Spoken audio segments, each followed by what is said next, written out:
Welcome to Sports Nothing But Sports, a beautiful Tuesday afternoon. We're 2 days short of the NFL draft. We'll talk about that in a second. Of course, Sports Nothing But Sports brought to you by the great people at Today's Dentistry. Dr. Mike O'Neill, simply the best dentist there is. Call him right now. Make an appointment.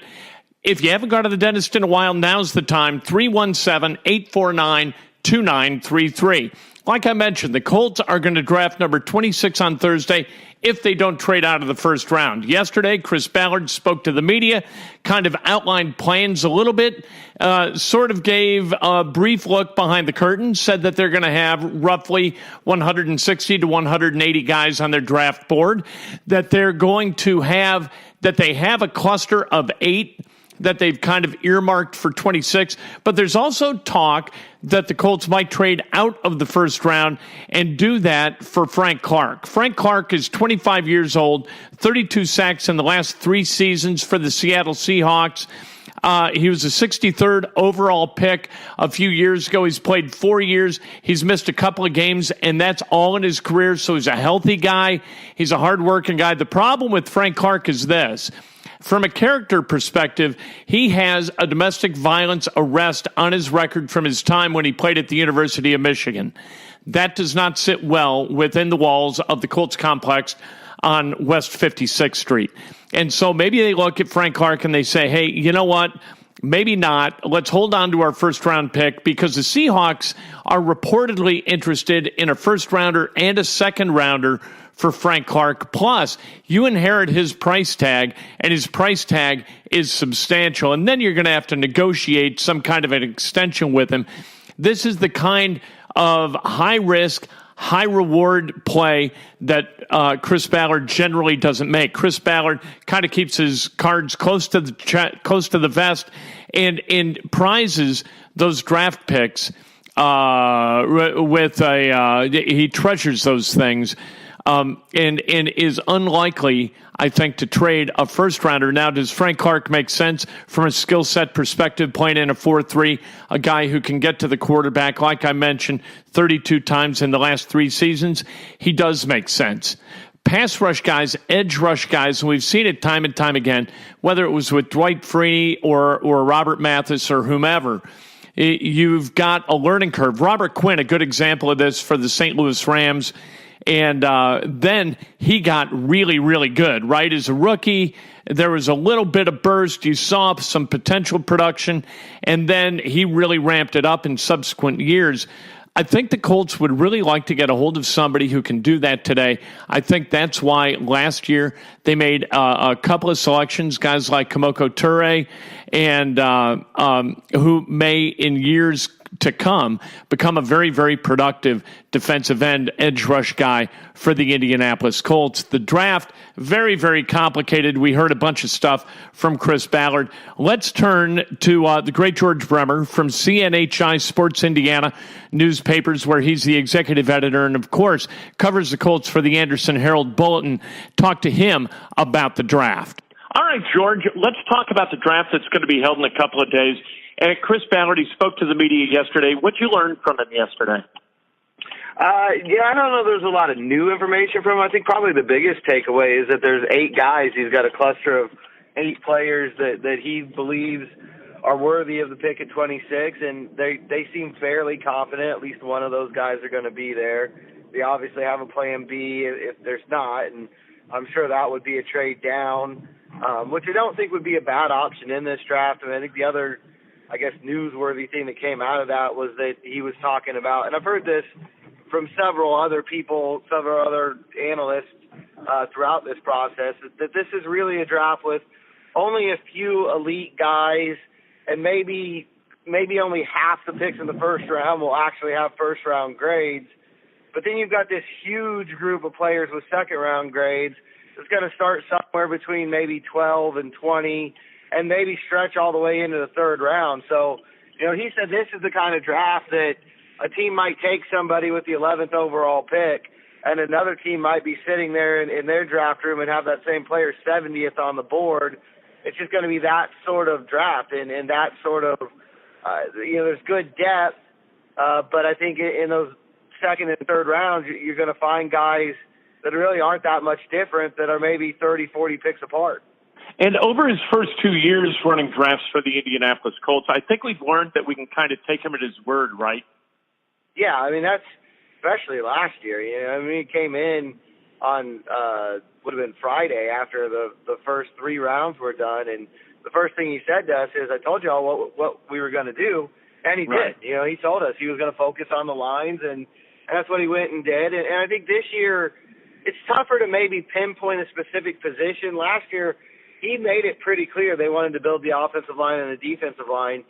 This year I don't know if they're position specific, but I think you look for things like leadership, you know, guys who have been captains, guys who have good off-field character. That's been a really big, consistent thing with everybody they brought in. And then college production. I think that's something that if you look at the first 2 drafts, he's not likely to take a player that didn't perform in college. And I think it's interesting because he's definitely a traits guy. There's no doubt about that. There are certain numbers, certain measurements that they want to hit for all these guys. And a lot of times, those kind of GMs, they'll be very willing to look past the production and draft guys on potential. And Ballard's not really that way. He wants the traits, but he wants that production to be there too. So I think you look for guys with good college careers who have, you know, been captains, been leaders on their team, and you know that's sort of the profile of what a Colts draft pick looked like. You know, and one thing that he said that kind of stood out to me too was about the possibility of drafting a tackle, an offensive tackle, and how nobody should read into that Anthony Costanzo is on his way out, that this is some kind of referendum on Costanzo. It's really just he likes to build from the inside out. And so if they get a tackle, that this really doesn't reflect poorly on their ability or their desire to sign Costanzo to an extension coming up.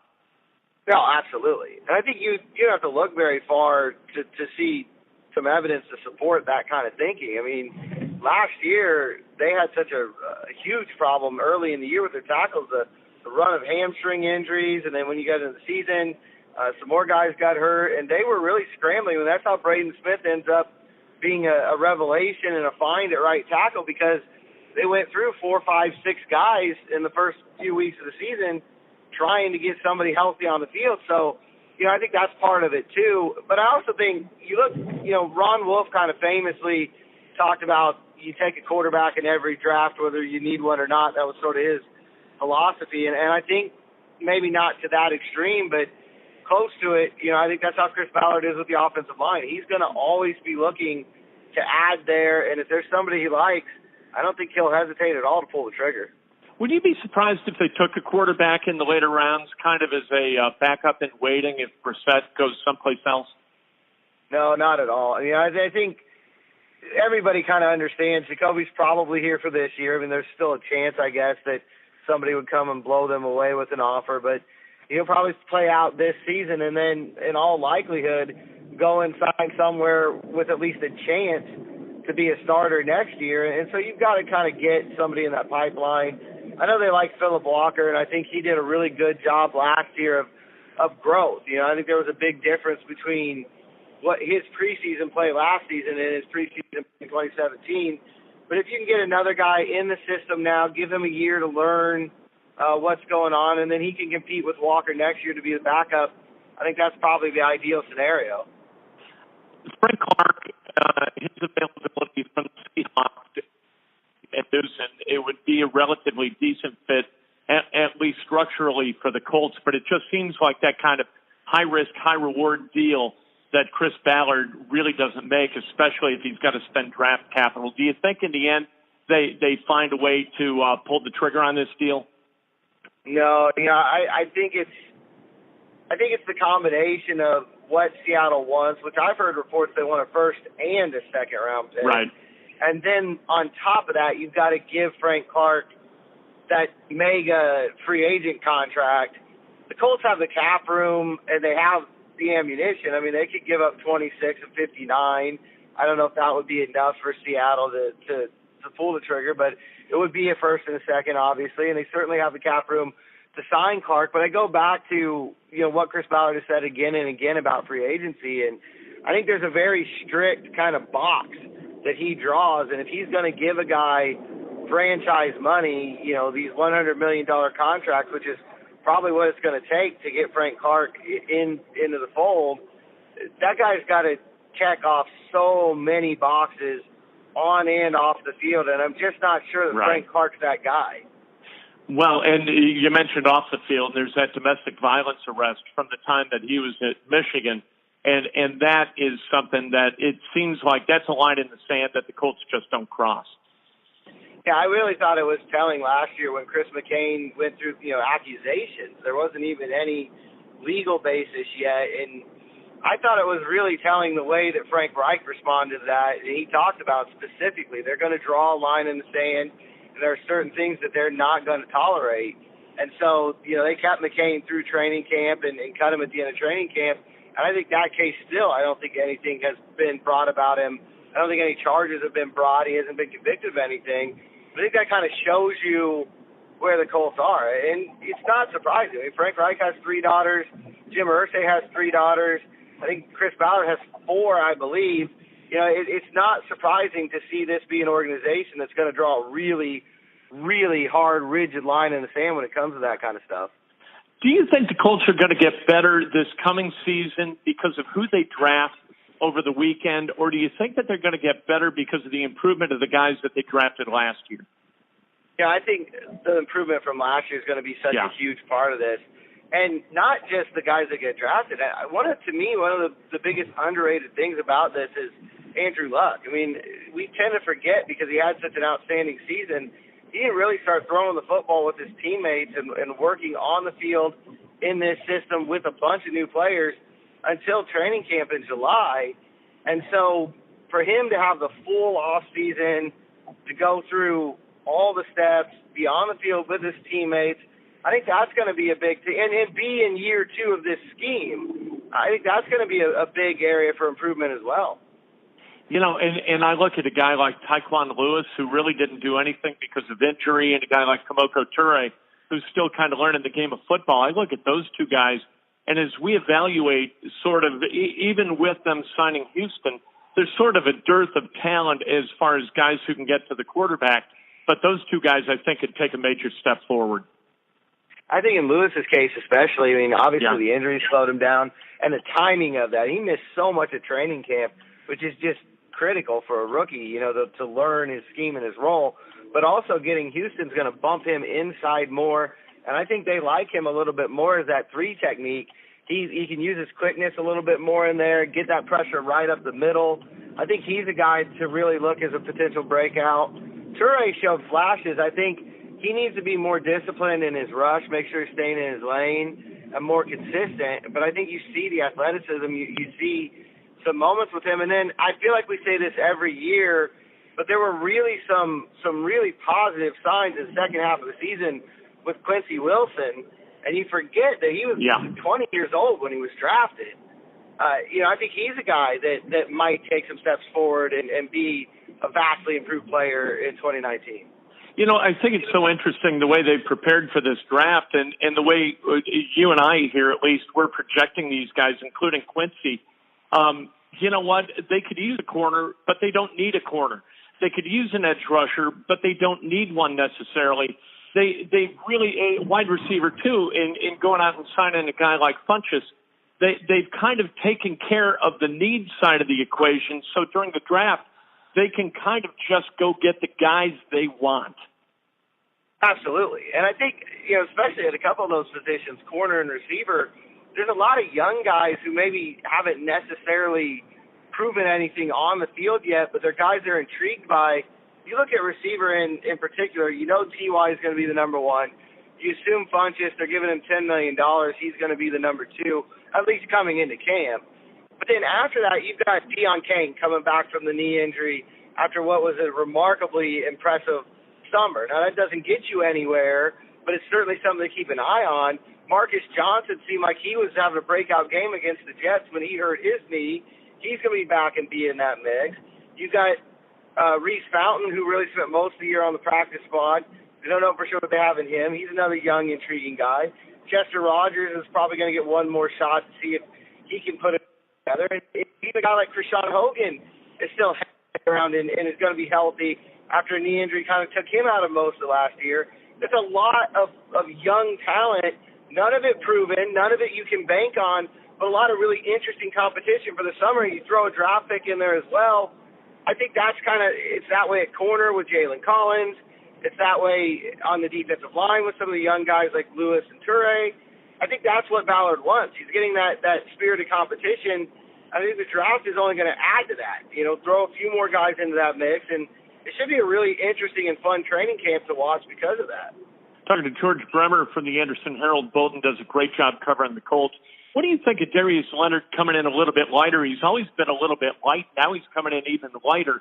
You think that's good for him? I think that's going to be one of the really interesting things to watch in the early season. He is adamant that this is what he wants to do. He said his game's always been based on speed and athleticism, and he even feels like some of the injuries that he had last year were due to him carrying a little more weight than he has in the past. But you have to have concerns. Is he going to be able? He himself said one of his biggest things to work on is getting off blocks quicker. Is that going to be?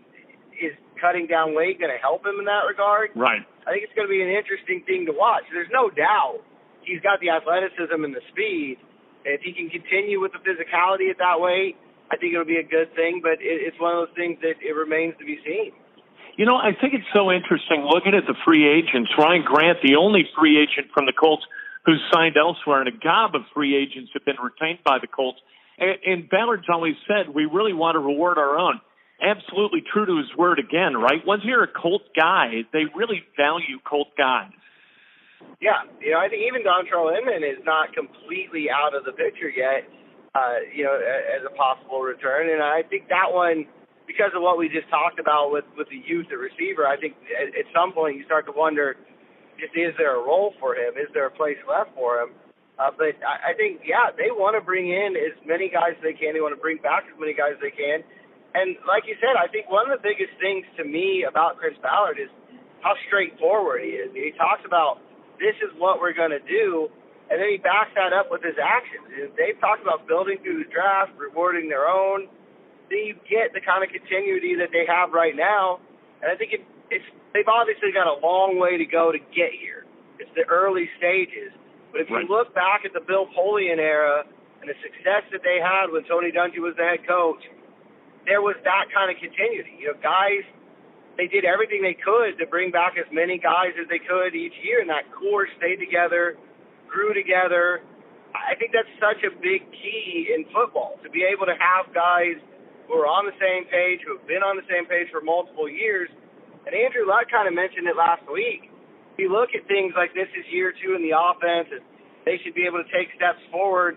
But like he said, he's only been with this coaching staff and these teammates about 4 or 5 months. So, there is experience to draw on, but it's still a very young team and a team that's still very much in the early stages of coming together. So I think that continuity is even more important right now as they kind of gel and learn who they are. J.J. Watts, or Wilcox, Watts, that'd be something. J.J. Wilcox reportedly going to sign with the Falcons. Do we miss him? Yeah, I think in the locker room, too. He was a guy that came in really late in the year. And, again, we talk about going to find depth all over the place. The safety position got hammered late in the season with injuries. And I thought he came in and did a nice job. But he also was one of those guys, much like Mike Mitchell, who took some of the younger guys under his wing and I think had an impact in that locker room. So it'll be interesting to see how they replace that. I think one of the biggest keys during the Polian era, during the Dungy era, they always talked about having a leader in every room. Every position group had a player that was a clear leader and could stand up in front of that group, hold guys accountable. And I don't know that the Colts are quite there yet. And sometimes when Ballard talks about getting closer with the roster but not being where he wants to be, I think that's part of it. Clayton Gathers has some of those leadership abilities, and maybe he is that guy in the safety room.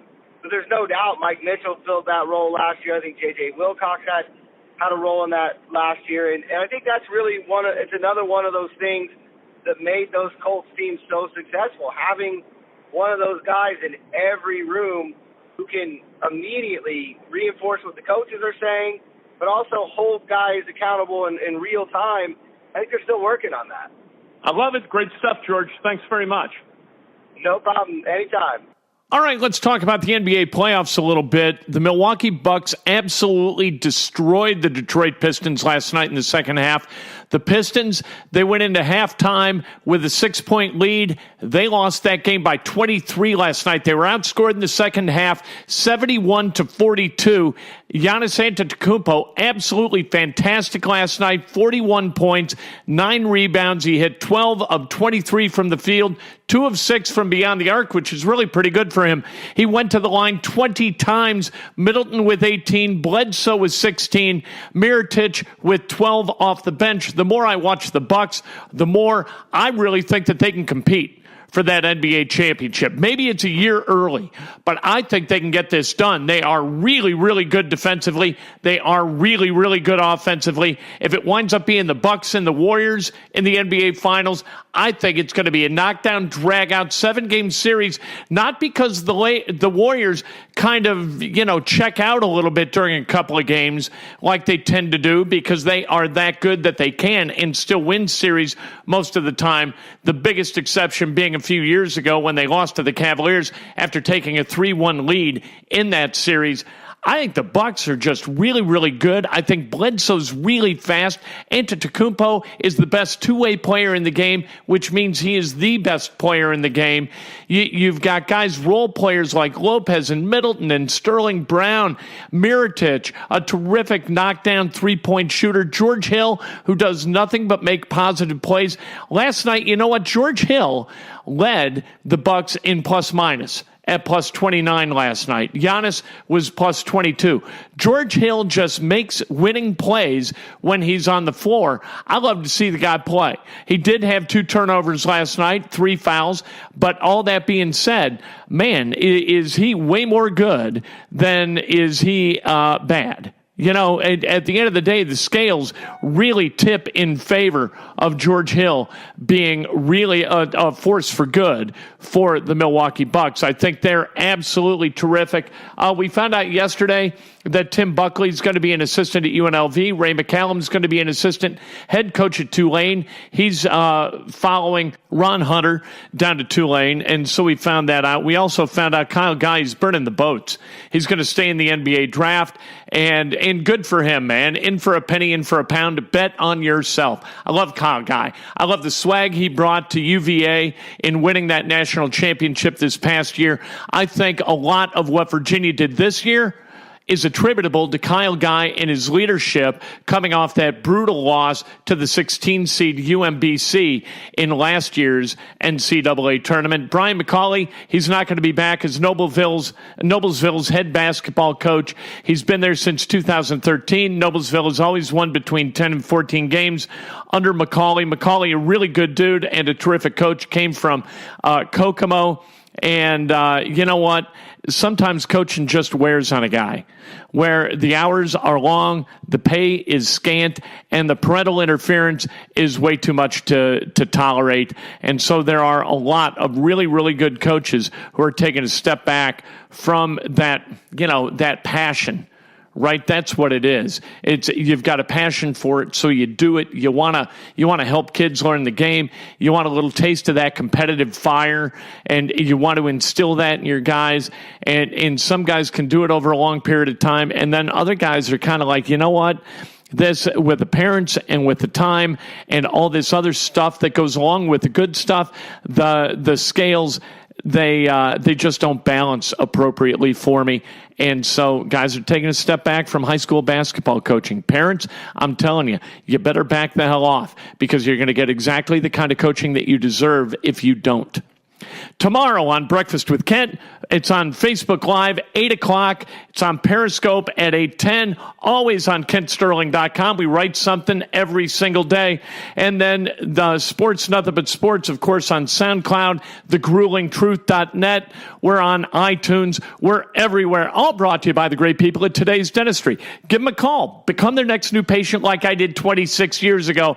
And I've never looked back. I couldn't be more happy with Dr. Mike O'Neill. 317-849-2933.